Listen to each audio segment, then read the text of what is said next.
bem-vindos ao canal Amazon Futebol FC. O meu nome é Marcelo e hoje, pessoal, a gente vai comentar sobre a eliminação do Brasil aí na Copa América. Mas antes da gente começar a comentar aqui, deixa eu pedir o like de vocês para poder dar uma força aqui pro canal. Caso você não seja inscrito, se inscreva no canal, então, pessoal, muito importante vocês deixar o like e também se inscrever no canal. A gente tem uma meta de chegar a 500 inscritos aqui no canal Amazon Futebol FC. Então eu conto com o apoio e a ajuda de vocês, porque juntos a gente vai conseguir bater essa meta, tá bom, pessoal? Então é o seguinte, pessoal, eu já tinha falo bem, né, de forma bem extensa aí no pós-jogo da partida de ontem, né, sobre Brasil e Uruguai. Então eu não vou me alongar muito, mas assim, vamos lá. Vamos falar sobre o jogo primeiramente. O jogo ontem, sinceramente falando, foi tecnicamente bem ruim. Foi um jogo muito brigado, muito disputado, as duas equipes tentaram lutar por cada posse de bola, mas futebol que é bom, nada. A gente só teve praticamente duas chances no jogo. Uma do Brasil e uma do Uruguai. O do Brasil, cara, o Rafinha não poderia ter perdido aquele gol. Foi uma chance de ouro que o Brasil teve de fazer o gol naquele momento. O Rafinha recebeu a bola sozinho ali e ficou cara a cara com o Rocher. Eu vou repetir novamente o que eu falei lá na narração e também no pós-jogo. Cara, o Rafinha poderia ter dado um toquinho por cobertura, poderia ter chutado no canto, poderia ter tentado driblar o goleiro.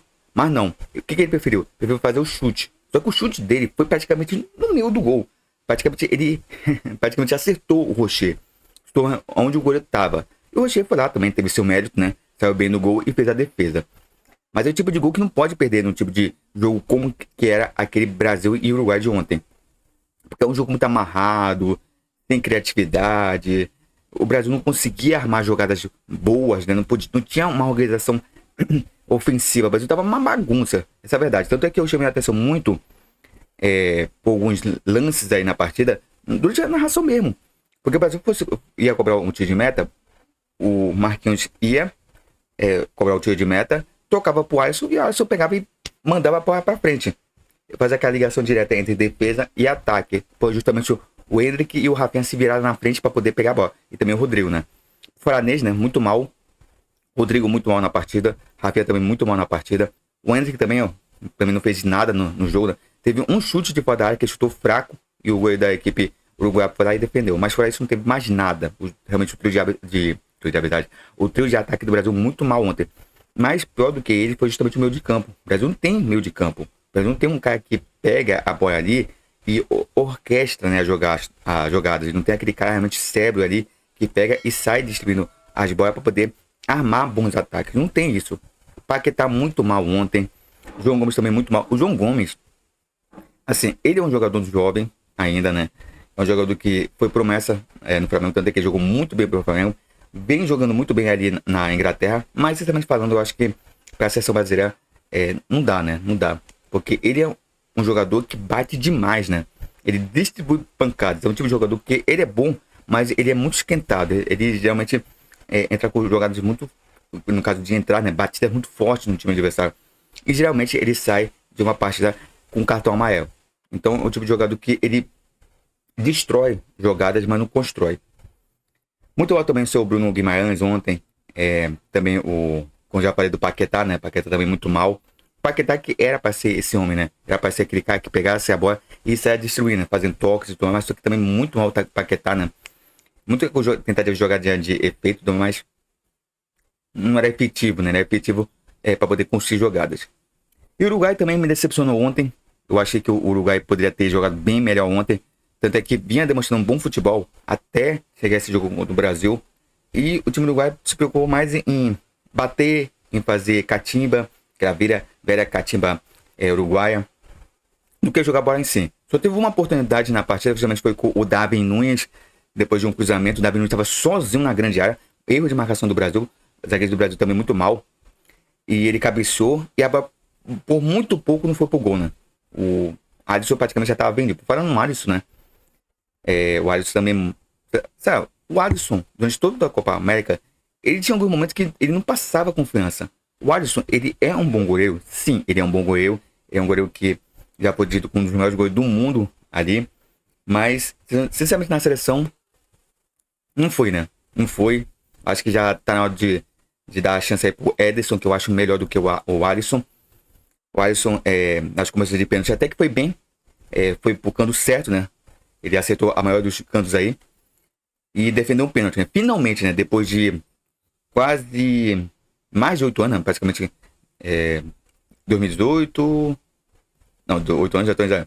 Ele teve na Copa de 2018, 2022 e. Até agora, né? Pouco mais do que. Vou colocar assim, 4, 6 anos praticamente, né? À frente da seleção brasileira aí no gol. Se eu estiver errado, vocês me corrijam. Então, assim, acho que pegou um pênalti finalmente depois desse tempo todo. Mas não é um goleiro decisivo, né? Aquele cara que vai salvar, que vai ser aquele milagreiro que consegue salvar, né? Chutes e tudo mais. Como eu falei, ele é um bom goleiro, mas às vezes ele dá umas paçocadas incríveis. No jogo ali contra a Costa Rica, né? Já tinha dado uma falha. Também no gol ali da seleção colombiana no início, né? Da jogada ali, ele foi sair tocando, tocou errado. Então ele tem umas paçocadas, né? Infelizmente. Mas ontem nos pênaltis é que ele foi bem, né? Mas só que não conseguiu só defender um pênalti e não impediu a eliminação do Brasil. Então assim, né? Jogou ontem muito mal tecnicamente. Foi um jogo muito amarrado, muito obrigado, mas não foi legal de acompanhar, né? Assim. E assim, né? Uma coisa que eu já havia falado também do Brasil, que o Brasil estava muito pilhado nessa Copa América. Qualquer coisa, o Brasil já estava querendo brigar, querendo xingar juiz, querendo discutir, bater pouca. E eu falava, cara, se o Brasil for para pênalti, o fator mental vai ser crucial para poder determinar quem vai para a próxima fase. E o Uruguai o tempo todo estava fazendo catimba. O tempo todo estava provocando o Brasil. Justamente para poder entrar na mentalidade do jogador brasileiro. Porque o Uruguai, a partir que ele perdeu o Nandes, né, que foi expulso corretamente, porque ele deu uma entrada fortíssima em cima ali do Rodrigo, né? E ele acabou sendo expulso de forma correta. O Uruguai praticamente abdicou de jogar. Já não estava jogando bem, abdicou de jogar, ficou todo recuado. E o Brasil ficou mais ou menos com uns 20 minutos com um jogador a mais. Então, o Uruguai, naquele momento, era levar para pênalti, para poder, assim, de fato, tentar conquistar a vaga nos pênaltis. Porque sabia que o Brasil estava muito desequilibrado naquele momento. E o Brasil, com um jogador a mais, não conseguiu, né, sequer criar uma chance de gol no momento que estava ali. Era bola de um lado, bola de outro, girava o jogo da direita para a esquerda, da esquerda para a direita, mas não conseguia criar jogadas. É inacreditável com um jogador a mais que os jogadores que tem, né? Porque são jogadores que são habilidosos, mas não conseguiu criar, né, perigo ao gol do goleiro Rocher. Muito bem, pênaltis. A gente teve o erro aí do Militão, né? O Militão acabou errando o pênalti, né? O goleiro da seleção Uruguai fez uma boa defesaça. E depois teve o Douglas Luiz, né? Que acabou tirando um pouquinho do goleiro, chutando ali na trave. E assim o Brasil desperdiçar 2 pênaltis. O Uruguai ainda perdeu um, como já havia citado aí com a defesa do Alisson, mas não foi suficiente, né? Para poder impedir a eliminação do Brasil. E assim, vamos lá. Quem é o culpado dessa eliminação? É o conjunto. Porque é muito fácil. Eu sei que o torcedor brasileiro gosta. E eu falo isso depois de pensar assim. O pessoal gosta de cara que chega aqui xingando. Ah, porque é muito fácil você atribuir somente, por exemplo, culpa pro Dorival Júnior. Muito fácil. Ah, quem é o culpado? Dorival Júnior. Pronto, encerrou, papo, acabou. É muito fácil falar isso. Muito fácil. O Dorival Júnior teve culpa? Sim, teve. Porque justamente ele que teve vários dias para poder treinar essa seleção, foi ele que armou a equipe para entrar, foi ele que escalou, foi ele que convocou a seleção brasileira. Tanto que essa convocação para a Copa América foi meio que controversa, né? Porque ele tinha convocado alguns jogadores já ali no seu primeiro teste, né? Primeiro jogo sob o comando do Brasil, que foi justamente aqueles amistosos contra a Inglaterra e também contra a Espanha. E ele tinha convocado uma seleção. Na Copa América ele voltou, sabe, a convocar outros jogadores, né, no lugar. Então, ele ficou meio que controverso na convocação na Copa América. Eu sei muito bem, já até falei isso, que eu gosto de amistosos para poder fazer testes. Mas também, quando chega nos verões, ele já tem que ter noção de quem, mais ou menos, ele pode levar, né? Quando eu for competições realmente valendo. Então, ele foi culpado, sim. Foi culpado. Mas, se a gente só colocar a culpa no Dorival Júnior, vai ser realmente a gente tampar o sol com a peneira.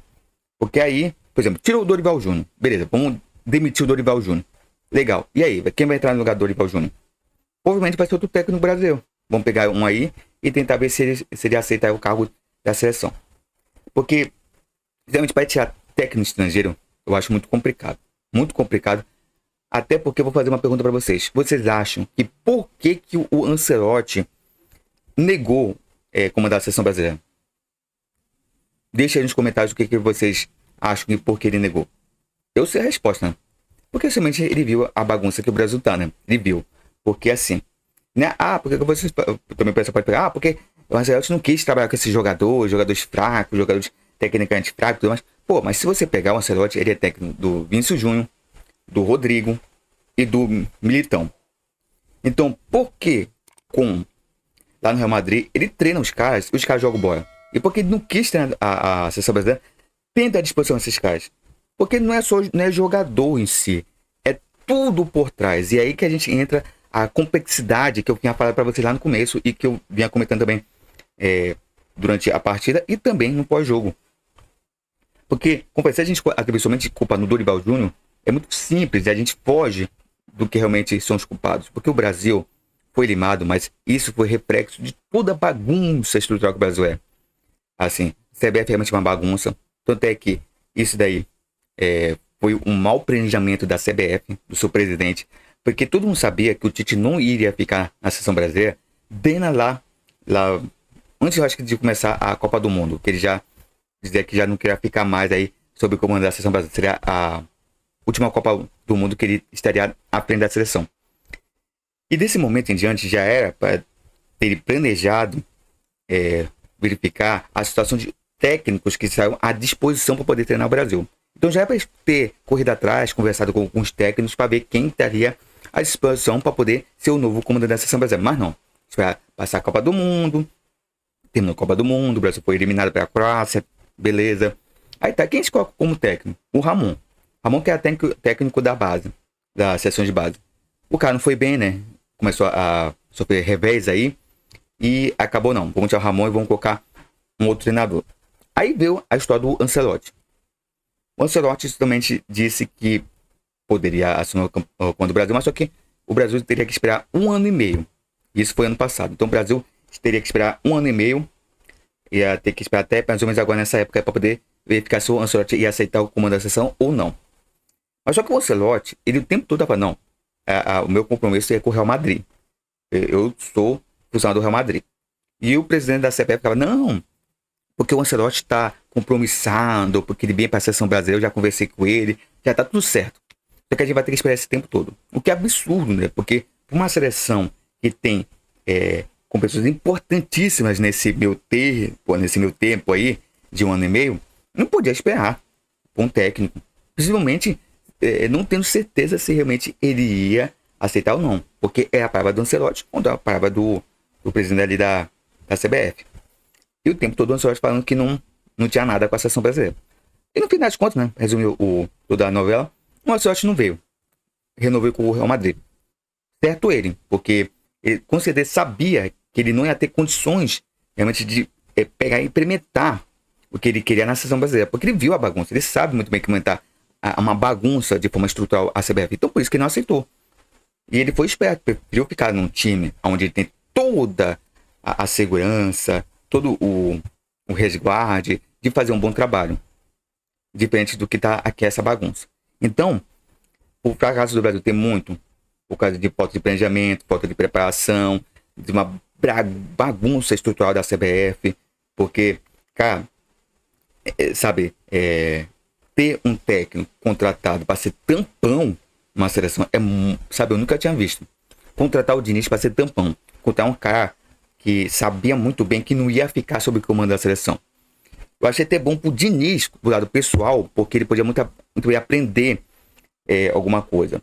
Ele veio, fez as mudanças que ele bem entendeu ali, convocou que ele bem entendeu, mas não foi bem, né? Tanto é que o Brasil está em 6º lugar nas eliminatórias por conta realmente dessa péssima apresentação, né, que vem apresentando durante as eliminatórias, muito por conta do Diniz, né? O Diniz que a gente vê, né, que é um técnico que ele é bom, mas ele é muito pragmático, ele ficou muito preso nas ideias dele. Tanto é que ele só tem um modo de jogar e ele se prende a isso. Ele não tenta inovar. É só daquele jeito e pronto. Pois é, então assim, você contrata um cara que para ser tampão, o cara entra sem compromisso. Ele sabe muito bem que sei o que for que ele vai fazer, ele sabe que tem tempo de duração, né? Ele não vai ficar ali sob comando. Beleza, depois disso contratar o Dorival Júnior.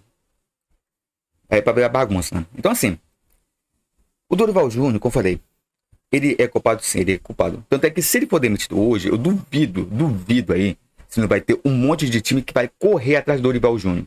Porque tem um monte de time que tá desesperado por um novo técnico. Tem Corinthians, tem o próprio Vasco, né? O Vasco tá com o interino aí que tá, por enquanto tá dando certo, mas se começar a perder também vai começar a cogitar contratar um novo técnico. Então tem Corinthians, tem Vasco, tem... Quem mais? Tem o Fluminense, né? Também tem o Fluminense aí, que já contratou até o Mano Menezes, mas se o Dorival Júnior tivesse à disposição na época, com certeza eu no Dorival. E por aí vai, né? Então, eu diria que a maioria dos times do Brasil iria correr atrás do Dorival Júnior, porque ele é um bom treinador, sim. Ele é um bom treinador. Mas só que para nível de seleção brasileira, fica devendo, né? Porque, como eu falei pra vocês, eu falei isso no pós-jogo. O futebol brasileiro, há muito tempo, ele não é temido. A gente ainda tem a arrogância de dizer, não, a gente ainda é pentacampeão do mundo. Temos 5 títulos mundiais. Então o Brasil se acha que ele é, sabe, ele é o melhor do mundo. E sabe, que ele continua sendo aquela seleção temida. E há muito tempo não é isso. A gente parou no tempo. Os técnicos do Brasil pararam no tempo. Enquanto isso, o pessoal de fora, os europeus, e até os povos sul-americanos começaram a evoluir. O futebol europeu está muito evoluído. Então tem que só pegar a Eurocopa, desculpa. A Eurocopa, a gente pegar as seleções aí, até de porte médio, a gente vê que evoluíram. Realmente vão dar trabalho muito em Copa do Mundo. Não é à toa que a Turquia deu sufoco na Holanda. Foi um jogaço, né? Que teve emoção do começo até o fim. A gente viu outras seleções aí que conseguiu surpreender. A Suíça, né? Surpreendeu a Itália, que há muito tempo também é outra seleção que ficou ali parada no tempo. Mas a gente vê a evolução do time. Olha a Alemanha estava muito mal. Teve 2 Copas do Mundo que passou vexame. E a gente vê novamente o futebol alemão começando a ficar novamente forte. Porque a gente vê a seleção realmente jogando bem. Inventou frente a frente com a Espanha ali. Foi um futebol bonito, foi um jogaço de bola. Em que as 2 seleções mereciam passar, né? Passou a Espanha por mérito, mas se a Alemanha tivesse passado, também seria por mérito. Então a gente vê o futebol europeu e a gente fica perguntando, poxa, se o Brasil pegar uma seleção dessa, o Brasil vai perder. Porque é um futebol muito mais evoluído do que o nosso. O nosso futebol é parado, é morno, é sem sal, não tem emoção alguma. A gente vê os jogos da seleção brasileira e não tem qualquer tipo de emoção. A gente não para pra torcer, não, vamos torcer pro Brasil, não para. Sabe? Por isso que muita gente tá desgostando da seleção brasileira. Eu já tinha feito um vídeo aqui no canal falando sobre esse sentimento do Brasil, né? De não querer mais apoiar a seleção brasileira, não querer mais torcer pra seleção. Quando tem jogo do Brasil, sabe? Quando tem amistoso do Brasil, o pessoal não quer nem saber da seleção brasileira. Então, assim, o pessoal lá de fora evoluiu e a gente aqui regrediu, essa é a verdade. Não é à toa que quando vê um técnico de fora, por exemplo, vê um Jesus da vida ou um Abel Ferreira, os caras estou. Olha o Abel Ferreira, tá mais ou menos mais de 4 anos aí à frente do Palmeiras, e o cara vem colecionando título após título. Mas por quê? Porque ele trouxe uma outra mentalidade pro futebol brasileiro, uma mentalidade da Europa. E olha que o Abel Ferreira não era um grande treinador lá pra fora, no caso lá em Portugal. E mesmo assim ele veio arrastando títulos e até hoje tá aí. Tanto é que quando o Abel Ferreira vai sair do Palmeiras, o torcedor do Palmeiras fica em pânico, porque sabe muito bem que se sair o Abel Ferreira, para encontrar um outro comandante do mesmo nível dele, vai ser muito difícil. Assim como Jesus, né? O Flamengo ainda é o detentor da maior pontuação do Campeonato Brasileiro. E olha que o cara ficou menos de 1 ano. Mas quando ele veio, praticamente revolucionou o futebol brasileiro. Essa é a verdade. Quando o Jesus veio aqui pro Brasil, praticamente todo mundo, sabe, ficou de boca aberta com o que ele fez, né? O Flamengo jogar de forma bonita, pra frente, ofensivamente, com passe de bola, sabe? Parecia que os caras estavam jogando videogame ali. E o cara passou pouco tempo. Então, esses caras que não vêm de fora e implementam a filosofia deles de jogo aqui, você vê que os times destoam. Mas por quê? Porque a gente vê que o futebol brasileiro está muito parado. Os técnicos brasileiros continuam da mesma forma pragmática, sabe? Estão parados faz uns 20 ou 30 anos aí.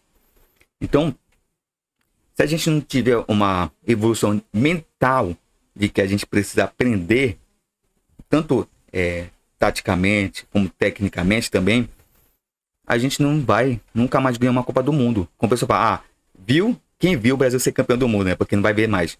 Mas, infelizmente, é o que a gente tá vendo nessa realidade, né? Porque Você olha pra essa seleção, desculpa, você olha pra essa seleção e você fica com aquela coisa, poxa, será que a gente pode ter esperança para essa seleção aqui ganhar alguma coisa? E a gente não tem. Porque justamente o Brasil joga de forma péssima, né? Péssimo futebol do Brasil. E realmente é uma coisa que a gente tem que refletir. Porque entra ano, sai ano e a gente não aprende. A gente não aprende com o pessoal de fora. Olha a Alemanha. A Alemanha, se você pegar se não me engano, um documentário que estava aí, da preparação da equipe até ganhar os títulos mundiais, no caso de 2014, teve toda uma preparação. Teve investimentos nas categorias de base. Teve toda uma questão de pegar o jogador dentro da base para poder trazer, né, até a seleção principal. Olha os times, se a gente pegar um pouco assim mais... Olha os times. Olha o Barcelona, o Real Madrid. Os caras já vêm treinando a filosofia de jogo dentro da base. Dentro lá de quando eles são garotinhos. Quando eles chegarem lá no profissional, já saberem a filosofia do time. Então os caras já vêm treinando os caras dentro lá de pequenininho. E aqui no Brasil, os caras pegam aqui a bola, toma. Pega a bola aqui e sai jogando. Vamos ver se tu é bom. E os caras não ensinam fundamentos básicos do futebol. Não tem isso. Olha o Endrick. O Endrick, ele é um jogador promissor, sim, mas ele tem alguns defeitos. Sempre para isso para vocês. O Endrick, ele tem alguns defeitos. Olha o Vinícius Júnior. Quando ele começou aqui no Flamengo, ele também era um jogador habilidoso, promissor, mas ele tinha algumas falhas ainda. Onde que ele foi aprender realmente as questões básicas do futebol que faltava para ele, né? Justamente foi lá no Real Madrid. Quando ele foi pro Real Madrid, é que ele cresceu como jogador. Tanto que essa evolução do Vinícius Júnior foi justamente porque ele foi para fora. Então a nossa categoria de base não treina os jogadores como deveria. Não treina fundamento básico, cruzamento, um passe, um controle de bola. Não tem isso. É só a gente pegar ali, fazer uma peneira e ver ali quem é o habilidoso. A gente tem uma boa safra de jogadores, porque de vez em quando aparecem bons jogadores. Mas também não são Pelé, não são Ronaldo, não são Romários. São jogadores bons, mas também não são extra categorias. Às vezes aparece um aí que é extra classe, como foi o caso do Neymar. Mas é muito raro, né? Não vai nascer toda hora uma extra classe assim, do dia para outro. Mas assim, a gente tem um bom celeiro de jogadores aqui no Brasil. Isso é fato. Só que precisa ser bem trabalhado. Então assim, se a gente pegar realmente o fracasso da seleção brasileira, é muito mais complexo que somente dizer, fora Dorival Júnior. Vamos tirar o técnico. Beleza. Vamos tirar o técnico e vai colocar quem em lugar? Mas Dorival Júnior tá fazendo a equipe jogar. Diz não conseguiu fazer jogar. O Tite também era muito questionado na seleção brasileira. Então, e aí? Desde 2002, que a gente não tem realmente um bom técnico, assim, e olha que foi o Filipão, né? O Filipão foi o cara do 7-1. Então a gente percebe, né, que a gente tá ferrado. Se a gente pegar ou é um técnico realmente de fora, que a gente pega e dizer, não, vamos trazer um técnico de fora para poder realmente comandar a seleção brasileira, ou, sinceramente falando, a gente não vê um futuro assim, brilhante para a seleção. É muito difícil. Então é preciso parar, pensar. Eu sempre falo isso, toda a eliminação do Brasil eu sempre falo isso. Parar, pensar, refletir o que tá dando errado. E como foi, a coisa é muito mais complexa do que a gente pensa. Muito mais complexa do que simplesmente pegar e colocar a culpa em treinador, em jogadores. Eu sei que a nossa serva de jogadores agora não é tão boa. Tem muitos jogadores muito fracos tecnicamente, né? Que estão aí na seleção. Mas é aquela coisa, né? É saber muito bem aonde atacar. Porque se a gente ficar atacando alvos que são insignificantes, entre aspas, a gente não vai causar o devido dano, não vai causar o devido alarme. Porque a gente só vai estar passando pano para quem realmente deveria ser atacado. Então essa é a verdade. E como fala, né? O torcedor brasileiro gosta de os caras gritando, falando o óbvio aqui. Tanto é que o pessoal, quando vê uma análise, mas porque o cara sai gritando, pronto. Gostei da análise da pessoa porque o cara sai gritando. Não é desse jeito, pessoal. A gente tem que saber muito bem, também refletir todos os lados para poder a gente saber aonde a gente tem que criticar. Porque é muito fácil criticar o óbvio. Agora, parar para pensar o que pode ser que seja a solução para resolver um problema é que tá a grande detalhe. Porque criticar, a gente critica. Mas aí, e a solução? Porque esses anos todos que o Brasil não vem conquistando Copa do Mundo, né, a gente só criticou. Mas a gente não achou solução. Porque toda vez a mesma ideia, né? Toda vez a mesma fala. A gente tem que sentar, verificar o que tá errado e tentar evoluir. Toda vez é isso. Tanto é que o Galvão Bueno sempre falava isso quando havia as eliminações. Até hoje eu me lembro, quando o Brasil era eliminado de alguma competição, ele sempre falava isso, pessoal, a gente tem que refletir o momento atual da seleção brasileira. Mas o problema é que ninguém quer refletir. Todo mundo só quer saber de esculhambar, todo mundo quer saber só de xingar, todo mundo quer saber só de, vamos tirar treinador, vamos tirar jogador, mas a gente não reflete no que é a solução para a nossa seleção brasileira. Os times estão aí, né? Os times estão bem, nossos times aí, o tempo todo aí, ganhando o título da Libertadores, mas a seleção em si não vai, né? Não vai, até porque se a gente comparar nível técnico de seleção com o time, né? Nossos times são muito, mas muito superior aos times aqui sul-americanos por conta do orçamento, né? Por conta do din-din, que a gente tem dinheiro para investir, enquanto eles estão passando por fortes crises financeiras. Então isso daí determina, né? Determina quem tem dinheiro no futebol consegue contratar bem, consegue ter investimento, enquanto os outros times não tem. Então o futebol brasileiro é forte em termos de time por conta que a gente está bem financeiramente. Agora, seleção não tem isso, né? Seleção não existe essa coisa de coisa de dinheiro, esse parâmetro, né, para poder dar, não. Seleção é rica, então vai ser campeã toda hora. Não tem isso. As coisas tipo que, entre aspas, se nivelam assim. Então é isso, pessoal. Muito obrigado a todo mundo que acompanha aqui os comentários, tá bom? Assim, pessoal, eu queria falar isso da seleção brasileira. Realmente é um tema que eu já venho falando há bom tempo aqui no canal. Tem vídeo aí falando sobre a seleção brasileira, sobre os fracassos do Brasil, né, de hoje. E assim, né, é um assunto que realmente às vezes cansa, né? Cansa de falar porque são os mesmos erros de sempre. E ninguém para poder tentar ajeitar essa seleção, né? Infelizmente. Então, pessoal, então é isso, pessoal. Muito obrigado por tudo, pessoal. Não se esqueçam de deixar o like, tá bom, pessoal? Eu sei que muita gente passa por aqui pelo canal e não deixa o like. Então, pessoal, parou, olhou, já deixa o like. E se você for inscrito, já deixa o like, pessoal. Vamos lá, pessoal. Vamos aumentar também o número de likes. Eu sei que tem muita gente que assiste, mas não deixa o like. O like é muito importante porque faz com que muitas pessoas venham pra cá e conheçam o conteúdo aqui do canal. E se você não for inscrito, já se inscreve aqui no canal, tá bom, pessoal? A gente tem uma meta de chegar a 500 inscritos, então eu conto com o apoio e a ajuda de vocês. Então juntos a gente vai conseguir bater essa meta tão desejada e tão aguardada, tá bom, pessoal? E também não se esqueçam de acionar o sininho de notificação para você não perder nenhum conteúdo aqui do canal. Então, pessoal, então é isso. Muito obrigado por tudo e vejo vocês no próximo vídeo. Então, pessoal, até uma próxima!